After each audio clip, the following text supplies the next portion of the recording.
Hello বন্ধুরা, কেমন আছো? আশা করি সবাই ভালো হচ্ছে।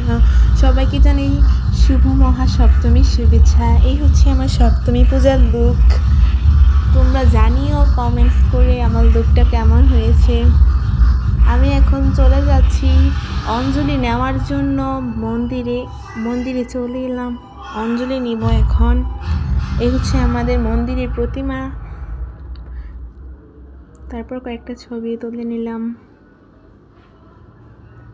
তোমরা সবাই বলো আমার সপ্তমীর লুকটা কেমন হয়েছে।